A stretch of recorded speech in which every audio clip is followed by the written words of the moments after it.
Because in the world in which we live, we're going to see the importance in a moment of walking wisely and then of redeeming the time because the days are evil. We live in a world of tremendous temptation and pressure to conform to the thinking and spirit of the age.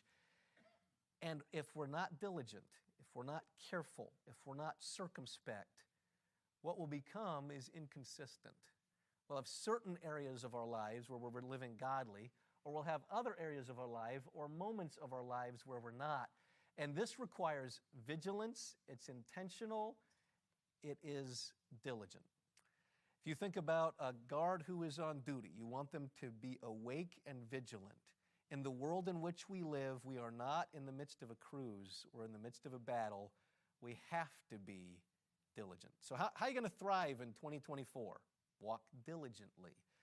And walk is about a manner of life. It's about steps and a process, as we heard in Sunday school this morning. So truth 1, walk diligently. Truth 2, walk wisely. Look at the second half of verse 15. Not as fools. Now it's interesting, the word fools here just simply means unwise. It's the word wise with a little preposition, a little, antecedent stuck on the front of it. Be not unwise, but wise, redeeming the time because the days are evil. When we think about this idea of wisdom for a moment, I want us to step back to the Old Testament, to Proverbs. Some of you were here when we had the study on Proverbs personality. Some were in high school when we had that. Some have not. So I'm just going to give you a quick overview of 5 characters in Proverbs, and then we'll talk about wisdom in the New Testament for a moment. In the book of Proverbs presents 5 different characters. The first one that we're going to think about is the simple. We are all born simple in life with foolishness bound in our hearts. The simple is the individual who doesn't always make wise decisions, hasn't got life figured out, who makes excuses a lot of the times. And the Bible says that we are simple. If you think about it, when you were born, you didn't know how to feed yourself, you didn't know how to tie your shoes, you didn't know how to do anything. You had to learn all of it. And we are born simple with foolishness bound in our hearts. If the simple individual is left to themselves, they will decline into folly. And someone who is a fool is someone who begins to have confidence, who begins to become, here's the biblical phrase, wise in their own conceits. They think their folly is wisdom and is the true path to life. The worst thing a fool can do is have success in their folly. If they have success in their folly and become wise in their own conceits, they will then digress to become either a sluggard or scorner. The sluggard is the one who makes excuses as it relates to labor and responsibility. The scorner is the one who mocks at authority and wisdom. Both of those are very dangerous places to be, and the book of Proverbs describes the case or condition for both of them being worse than a fool. So as you think about this idea of folly, someone who is a fool, who is someone who's simple. Oh, by the way, there's one more on the screen, isn't there? That's at the top of the screen, and that's the wise. In order for the simple to become wise, they have to have a teachable spirit, and they have to intentionally make the choice to pursue wisdom. The Bible says the fear of the Lord is the beginning of wisdom.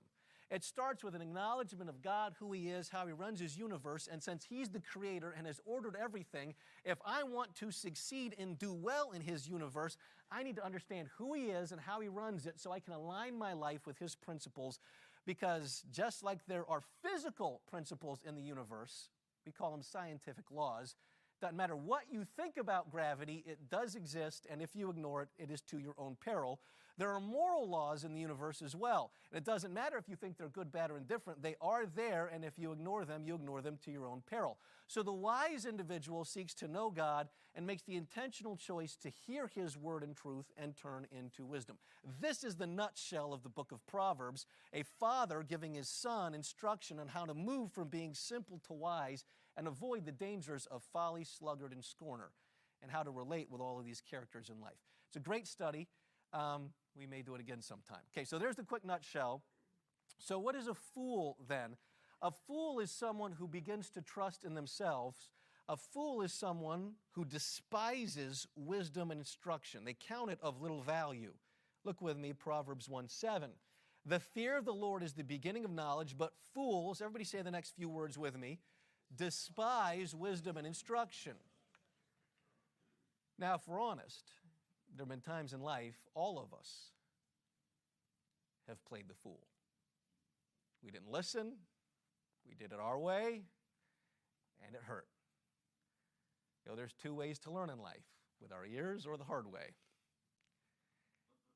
And a fool counts of little value wisdom and instruction. So if we're going to succeed and do well and prepare for Christ's return and the opportunities He has for us in 2024, we not only need to walk diligently, Lord, help me not to play the fool today, but we need to walk wisely. Help me not to walk in the path of folly.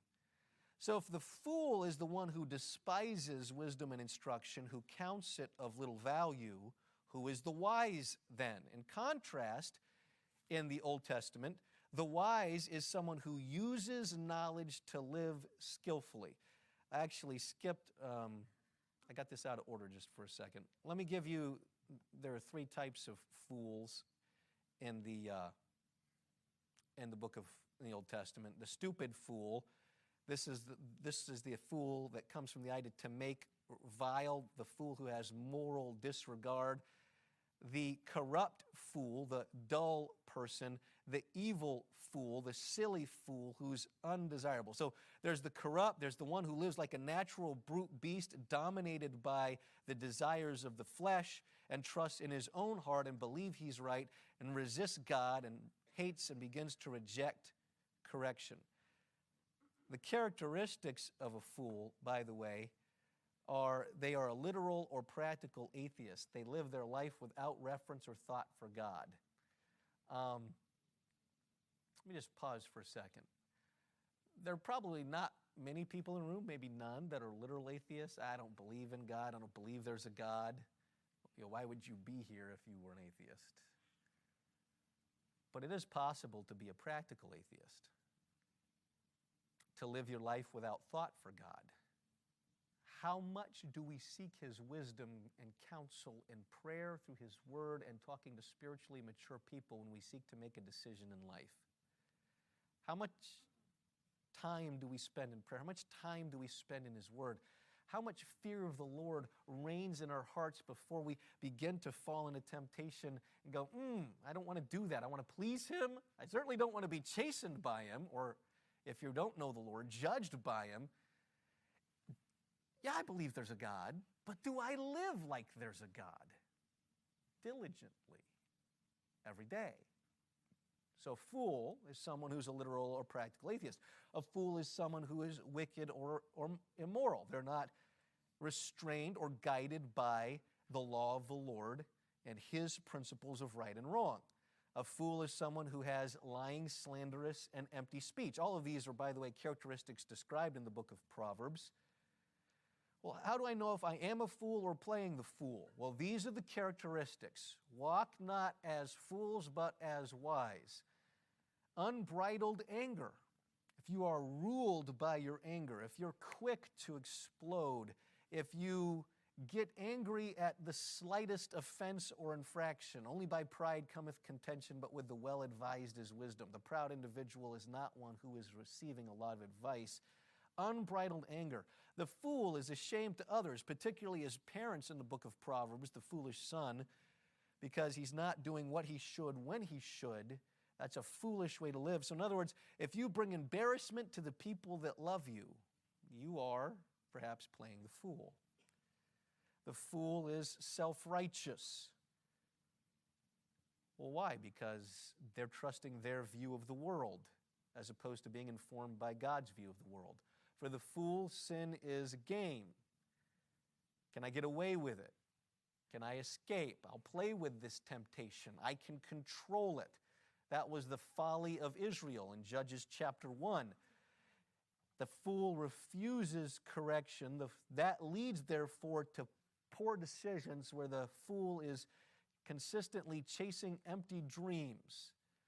I'm willing to put in a lot more effort to chase these dreams and make these excuses than to actually accomplish meaningful work. The fool is meddling in the affairs of others, like grabbing a dog by the ears that's going to get bit. They're in strife and conflict that doesn't belong to them. Man, I'm constantly getting bit. Am I meddling? A fool is a hypocrite. He that covers slander with lying lips is a fool. I hate this individual, but I'll be nice to him just because you're a fool. A fool is unreliable. Can't trust them. They're not dependable. A fool laughs at the empty. Their silliness and their frivolity, they're looking for any joy or amusement to satisfy the lack of true meaning and substance in their life, and so they're laughing at the empty. Boy, if that isn't our world. We live in a Nickelodeon society where people consistently laughed at the empty and the frivolous. By the way, what I fear losing, hey, this is really important to me, and what I laugh at tell me a lot about myself, and they tell you a lot about yourself too.